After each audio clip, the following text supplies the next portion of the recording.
Week 6 is almost in the book, so I'm bringing you some early waiver wire and trade targets that you need to add to your fantasy football team. Starting it off with the waiver wire, and my first waiver wire add for this week is going to be Isaac Guerendo for the San Francisco 49ers. We see in this Thursday night football game, Jordan Mason go down, and that absolutely impacted a lot of you onto your fantasy football lineup. Jordan Mason was diagnosed with an AC joint sprain, so Isaac Guerendo entered the game, had 99 total yards. He looked good, rushed 10 times for 99. So really good performance by Isaac. Now, he does have 10 days to heal from that time, so he probably should be able to go in week 7. But as we've seen, at the very least, Guerendo is going to provide some high-end standalone value as that backup to Jordan Mason, especially as we await the return of CMC. So definitely number one priority add for me this week is going to be Isaac Guerendo for the San Francisco 49ers. My second priority add this week is going to be for Michael Wilson from the Arizona Cardinals. We saw the big knockout of Marvin Harrison Jr. with that concussion, and we saw Michael Wilson step in 2 for 21 and 1 total touchdown in 4 targets versus this Green Bay Packers offense. And like I said, it was very unfortunate to see the Marvin Harrison Jr. injury, but Michael Wilson has been a favorite target for Kyler Murray, especially even with Marvin Harrison Jr. seemingly getting locked down on the outside a lot of the time. So definitely target some Michael Wilson Jr. on the waiver wire. Right now, according to Sleeper, Michael Wilson is rostered in 28% of leagues, so there's definitely a chance he's out there for you on the waiver wire. Moving on to my next waiver wire target, it's going to be Pop Douglas for the New England Patriots. And if you didn't tune into my stash video yesterday,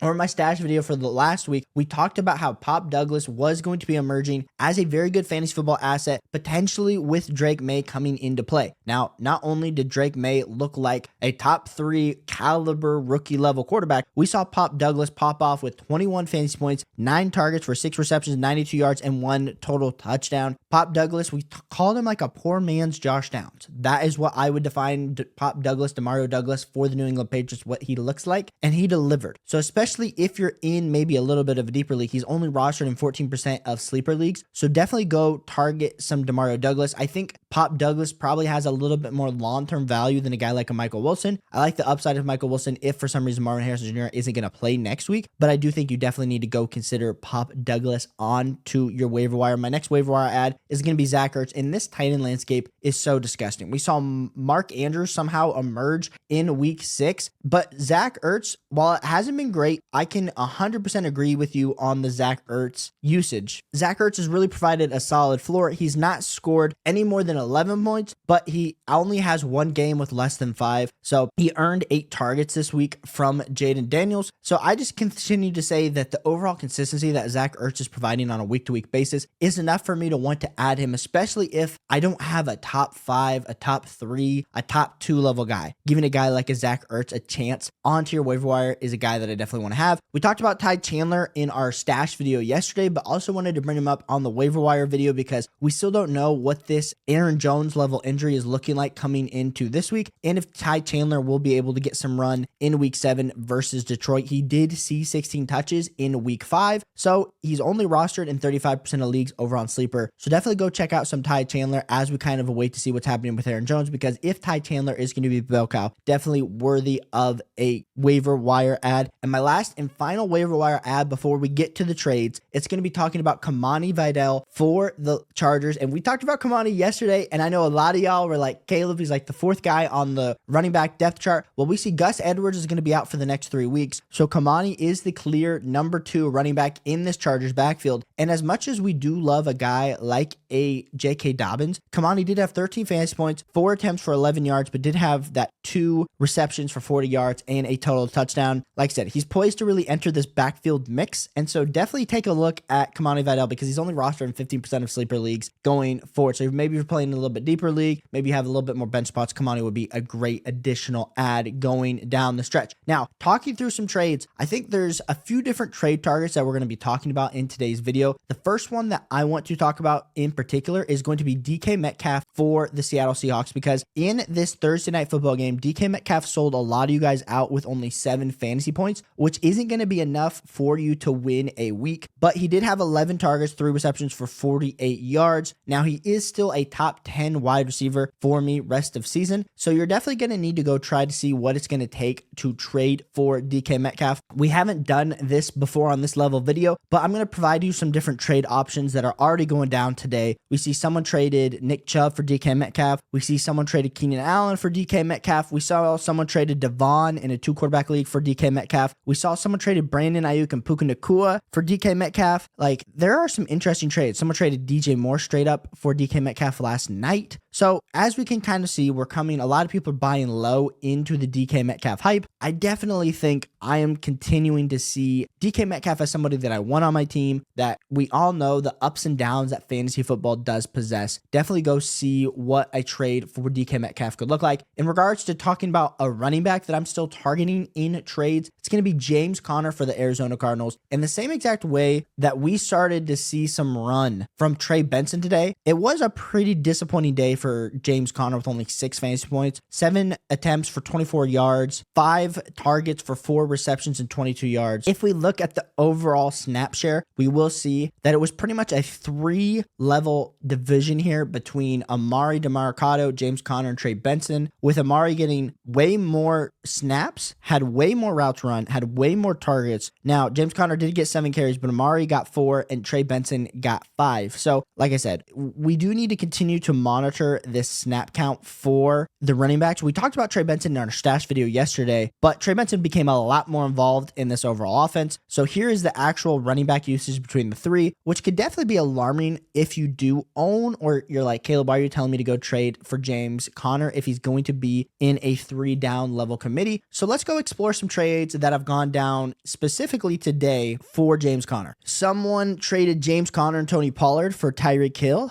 I think if I own Tyreek Hill and I can flip for James Conner or Tony Pollard, that's what I want. James Conner for Cooper Kupp, that's a great deal. James Conner, Austin Eckler, Nick Chubb for Mike Evans. I want the Mike Evans side. So there are some really good deals going on to trade for James Conner, and even potentially if people still value him highly, you can definitely be looking to trade James Conner away. But wanted to bring over 2 more names that I wanted to talk about. Next one is going to be Saquon Barkley. Saquon Barkley had a down day for the Philadelphia Eagles with only 7 fantasy points, 18 attempts for 47 yards, only had 2 targets for 2 receptions for 7 yards. So he's still the clear number 1 running back. Still have him as my RB1 rest of season. But if you're going to have someone in your league, especially overreacting week by week, this would be a guy that potentially could go take advantage of in the Saquon Barkley streets when we start to look at some trades that have gone down. And like I said, these are happening like right now, right today. We got Saquon Barkley traded in a 1-quarterback league for Joe Burrow, Chuba Hubbard, Drake London. Like, give me that Saquon Barkley side there. Do we have any? Some of these are some pretty big packages. Someone traded Mike Evans, Chuba Hubbard, Jordan Addison for Saquon Barkley. Give me the Saquon Barkley side from yesterday. So like I said, we're going to see more of these come in. We will be doing a trade video later this week, but I just wanted to provide you guys some more insights on some buys that you can be adding on into your team. And my last and final guy I want to talk about is going to be Mike Evans. And Mike Evans got the Lattimore treatment this week.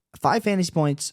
There were people in the live streams that were like, Caleb, you're way too high on Mike Evans, especially after what he did versus Denver and what he did against Lattimore. So I think it's very valid that Mike Evans is starting to get locked down. We saw Chris Gowan had 11 receptions for over 100 yards. So you're like, Caleb, you're a freaking idiot. Why did you have Mike Evans so high this week? And you know what? We adjust. We understand Mike Evans at this point is maybe more of a matchup play if he's going up against Lattimore or if he's going up against Surtain. But as you can kind of see, there's some deals that have gone down already today. Mike Evans and Nick Chubb for Stephon Diggs, Trey Sermon. I do want the Mike Evans side there. I'm not doing Justin Jefferson for Mike Evans and Chris Olave, especially after that Chris Olave injury. CeeDee Lamb or Madre for Travis Etienne and Mike Evans. Give me the CeeDee Lamb side 100% of the time. So there are deals occurring right now out there, but these are the 10 players that I'm trying to add, whether it's off the waiver wire, whether it's off trades. We are on the way to 4,000 subscribers, so I'd appreciate it if you hit the like button, if you subscribe to the channel, because I'm helping you win a fantasy football championship in 2024. Appreciate all the support. Check out these 2 videos if you haven't, and I'll catch you on the next one. Peace.